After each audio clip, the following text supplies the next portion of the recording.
जूली अपनी माँ सीमा के साथ शहर से अपने गांव जा रही थी। गांव जाते वक्त सीमा अपनी बेटी जूली से बोलती है, बेटा जूली, तुम्हारे पापा के जाने के बाद शहर से इस गांव में घर संभालना बहुत मुश्किल हो गया है। बेहतर यही है कि इस गांव वाले घर को बेच दिया जाए और शहर में अपना बिजनेस अच्छे से हम चलाएं। हाँ, सच में लगता है कि ऐसा करना ठीक रहेगा। हाँ बेटा जूली, तुम्हारे पापा के जाने के बाद इतनी दूर इस गांव में सफर करना और काफी रात भी हो जाती है, इसीलिए मैं सोच रही हूँ कि इस घर को ना ही रखूं। हाँ ठीक है माँ, जैसा आपको सही लगे वैसा करिए। वैसे माँ, और कितनी देर लगेगी गांव पहुंचने में? पता नहीं बेटा, अभी तो बहुत दूर है। यही पास में एक होटल है, हम वहीं रुकेंगे आज और कल सुबह गांव के लिए निकलेंगे। ठीक है? ठीक है माँ। सीमा कार चला ही रही होती है, इतने में जूली चिल्लाती है, क्या हुआ जूली, तुम इस कदर चिल्ला क्यों रही हो? माँ, वहां कोई था। कहां पर जूली? अपनी कार के आगे माँ। कोई जानवर होगा जूली, क्योंकि मुझे तो कोई नहीं दिखा। हाँ माँ, हो सकता है शायद मेरा कोई वहम हो। खैर जूली, तुम थक गई हो, तुम्हें आराम करना चाहिए। आंख बंद करके सो जाओ और जब होटल आएगा मैं तुम्हें उठा दूंगी। ठीक है माँ। इतना कहकर जूली अपनी आंखें बंद करके सो जाती है और थोड़ी देर बाद जूली और सीमा होटल के पास आ जाती है और अब सीमा उसको उठाती है। तब जूली अपनी माँ से बोलती है, मम्मी, ये गाय जैसा होटल, ये कैसा अजीबोगरीब होटल है। माँ, कोई और होटल नहीं मिला क्या तुम्हें? क्यों, इसमें क्या परेशानी है? ये होटल अपना नहीं बल्कि बुरे सपने जैसा लग रहा है मुझे तो। बेटा जूली, एक रात की ही तो बात है, हमें कौन सा यहाँ दुनिया बसानी है। मैं भी पता नहीं क्या सोच के आपके साथ यहाँ पर आ गई। इससे अच्छा तो मैं अपने घर पर ही ठीक थी। जूली बोल ही रही होती है कि इतने में उसकी नजर अपनी माँ के ऊपर जाती है, लेकिन उसकी माँ वहां पर उसको नहीं दिखती और वो माँ माँ कहकर चिल्लाने लगती है और अपने आगे पीछे देखने लगती है, लेकिन उसकी माँ उसको कहीं नहीं दिखती।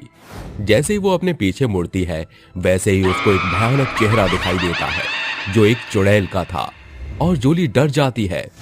डर के वो अंदर भाग जाती है और जब अंदर भागती है तो अंदर जाकर वो देखती है सभी कमरे के दरवाजे खुल रहे थे और बंद हो रहे थे और अब वो खुद को एक कमरे में बंद कर लेती है। थोड़ी देर बाद बाहर से आवाज आती है, जूली, बेबी कम आउटसाइड। देखो, तुम्हारी माँ है बाहर, आओ, ओपन द डोर। अपनी माँ की आवाज सुनकर जूली ने दरवाजा खोल दिया और अपनी माँ को देखकर सुकून भरी सांस ली और अपनी माँ को सारी बात बता दी। उसकी माँ उसको बोलती है, अरे जूली बेटा, ऐसा कुछ भी नहीं है यहाँ पर। तुझे ना यहाँ सिर्फ वहम हुआ होगा। तुझे पता है, तेरे डैड और मैं शादी के बाद यहीं पर रुके थे। पहले तो ये बहुत खूबसूरत हुआ करता था, लेकिन अब मानो इसको किसी की नजर लग गई हो। वैसे भी सिर्फ एक रात की ही तो बात है।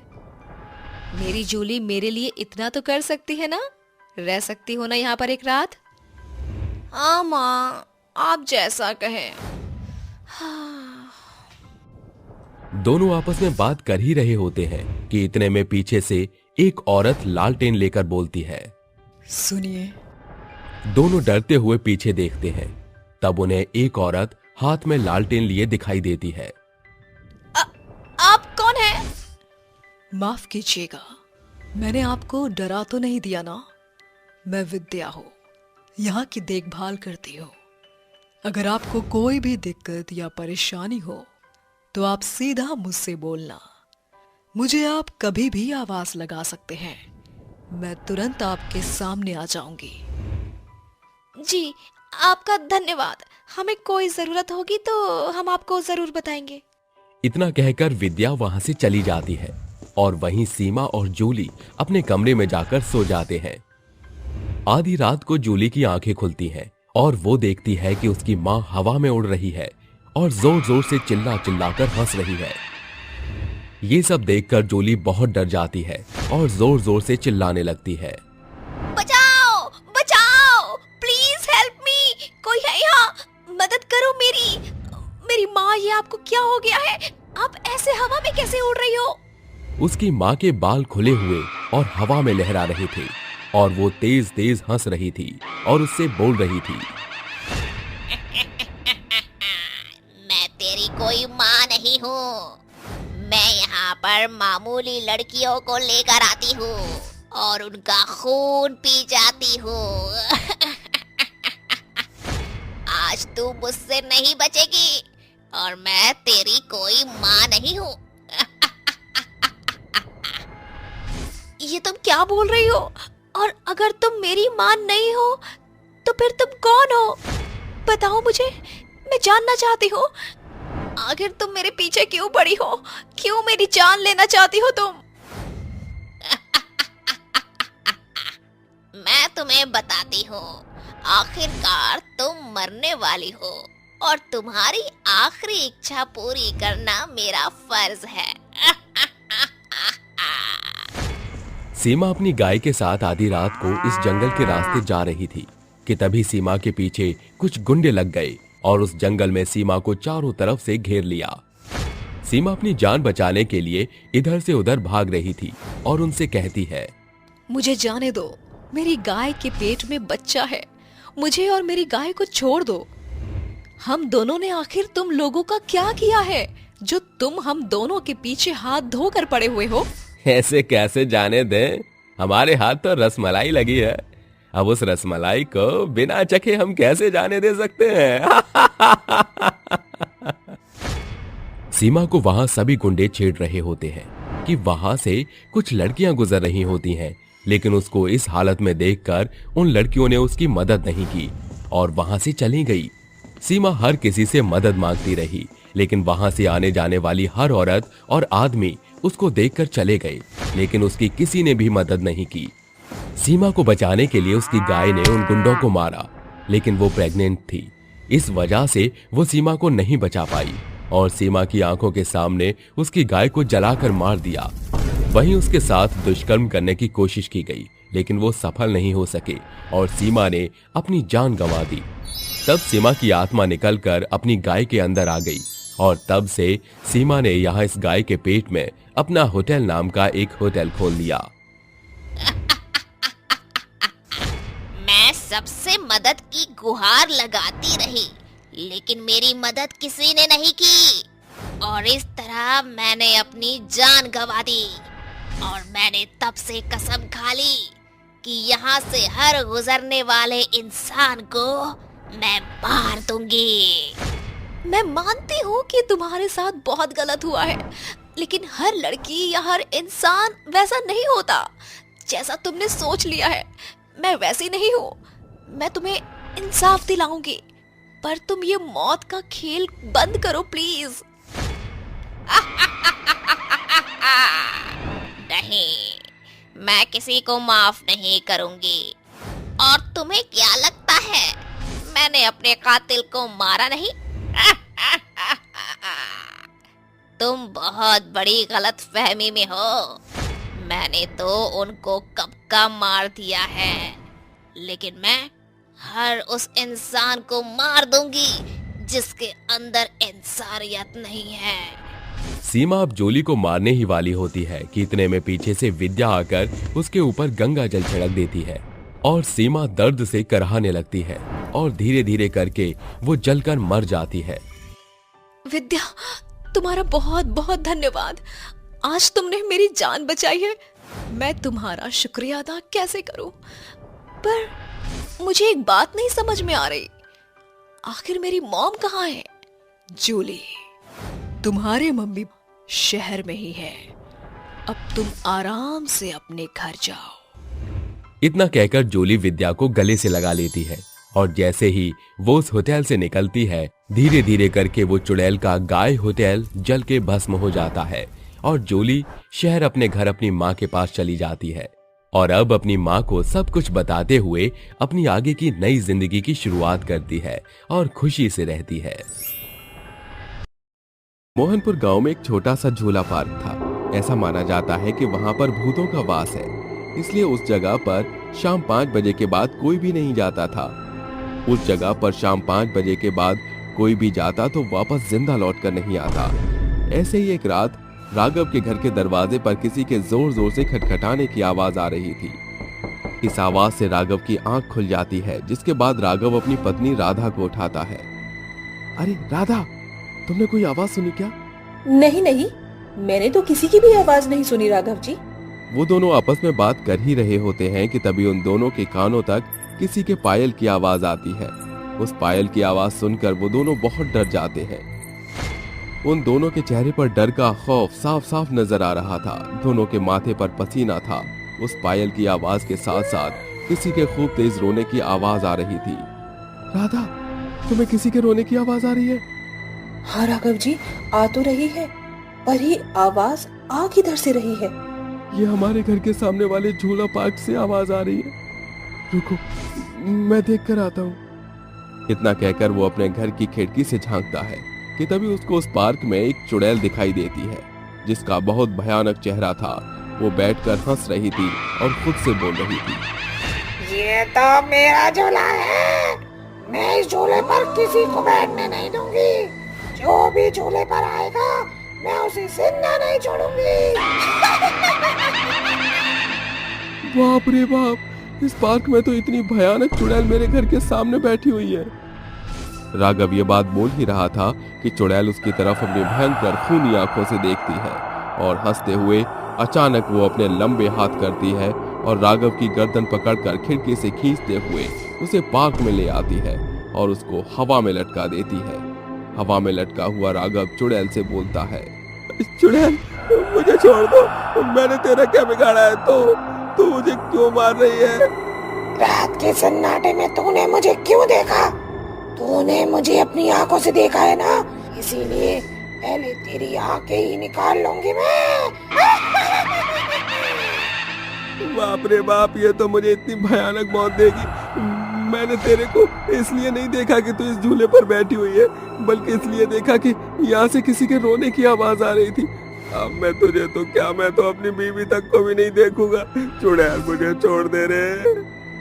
राघव चुड़ैल के सामने अपनी जिंदगी की भीख मांगता रहता है, लेकिन चुड़ैल उस पर रहम नहीं दिखाती और पहले तो वो उसकी आंखें निकाल लेती है, उसके बाद वो उसका हाथ खाने लगती है। थोड़ी देर बाद वो उसको पूरा ही खा जाती है, जिसके बाद वो अपने मुंह से उसकी हड्डियां उगल देती है। ये सब उसकी पत्नी राधा देख रही थी कि तभी चुड़ैल की नजर राधा पर भी पहुंच जाती है। चुड़ैल उसको भी अपनी आंखों से सम्मोहित कर देती है, जिसके बाद राधा उस पार्क में अपने आप चली जाती है। और जैसे ही चुड़ैल ने राघव को भयानक मौत दी थी, वैसे ही राधा को भी वो चुड़ैल भयानक मौत दे देती है। अगली सुबह उस पार्क में जब कुछ बुजुर्ग लोग व्यायाम करने आते हैं तो वो देखते हैं कि इस पार्क में 2 लाशें और हैं। ये देखकर एक बूढ़े व्यक्ति बोलता है, हे भगवान, इस पार्क में 2 लाशें और हैं। इनको तो इस बार के चुड़ैल ने इतनी भयानक मौत दी है कि इनका चेहरा भी समझ नहीं आ रहा। शिव शिव शिव शिव शिव, पता नहीं हमारे गांव को किसकी नजर लग गई। थोड़ी देर बाद सभी लोग व्यायाम करके वहां से चले जाते हैं और आए दिन गांव में इस तरह की लाशें मिलने लगी। और ऐसे ही एक दिन वहीं पास के स्कूल की छुट्टी हो जाती है। उस स्कूल में से एक बच्ची कायरा यहाँ पर खेलने के लिए आती है कि तभी उसको वही चुड़ैल दिखाई देती है। वो उसको बोलती है, कायरा, क्या बात है, तुम इतनी उदास होकर इस पार्क में क्यों बैठी हो? चलो हम इस पार्क के गुफा में चलते हैं। कायरा मानो उसकी आवाज से सम्मोहित हो गई थी और चुड़ैल कायरा को गुफा में ले जाती है। थोड़ी देर बाद चुड़ैल उसके शरीर में घुस जाती है, जिसके बाद शाम को जब कायरा अपने घर लौटती है तो उसकी माँ उससे बोलती है, कायरा बेटी, तू स्कूल से आने के बाद कहाँ चली गई थी?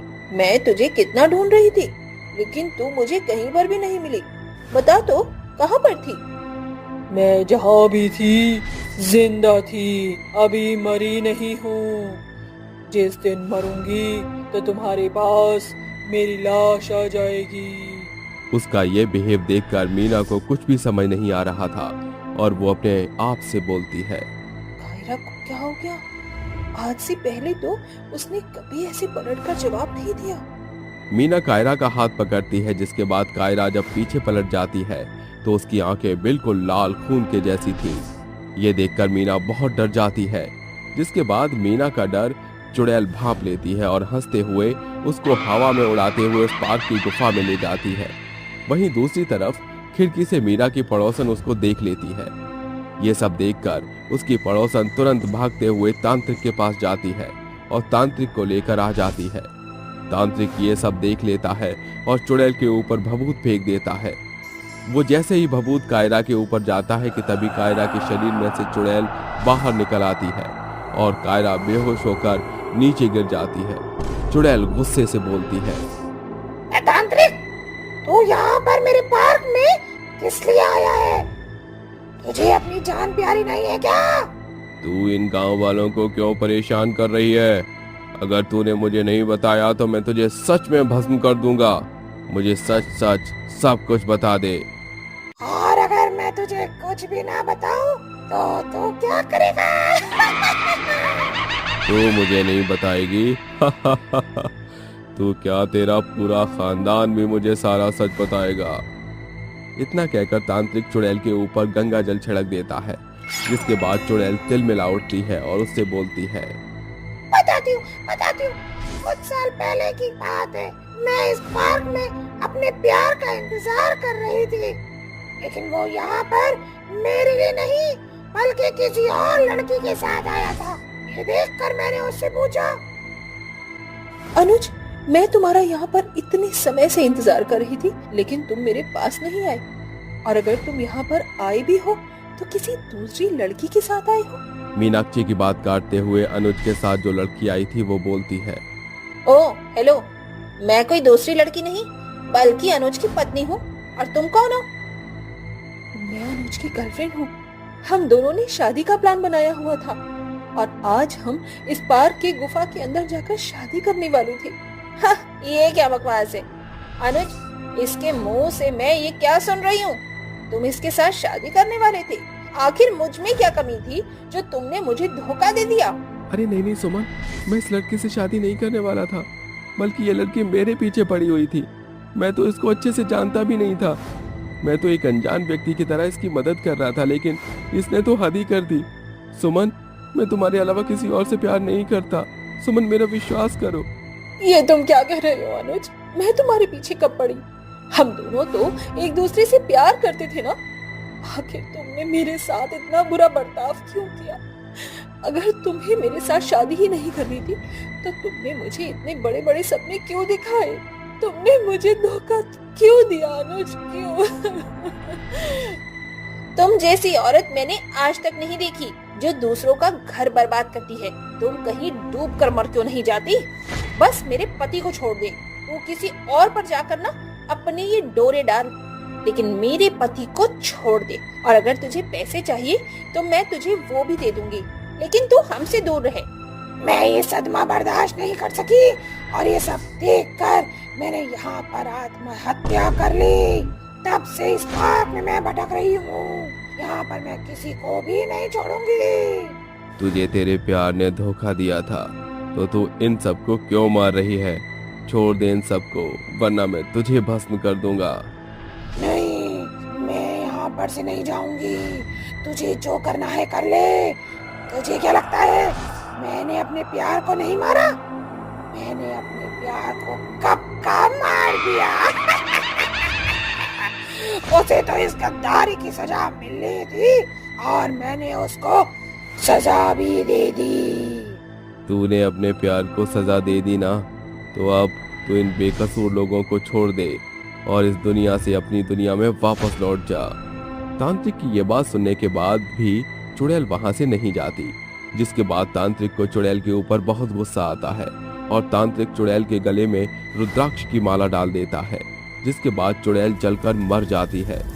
वहीं अब गांव वालों को उस भूतिया पार्क से छुटकारा मिल चुका था। सभी गांव वाले अब खुशी से अपने परिवार वालों के साथ मिलजुल कर रहने लगे।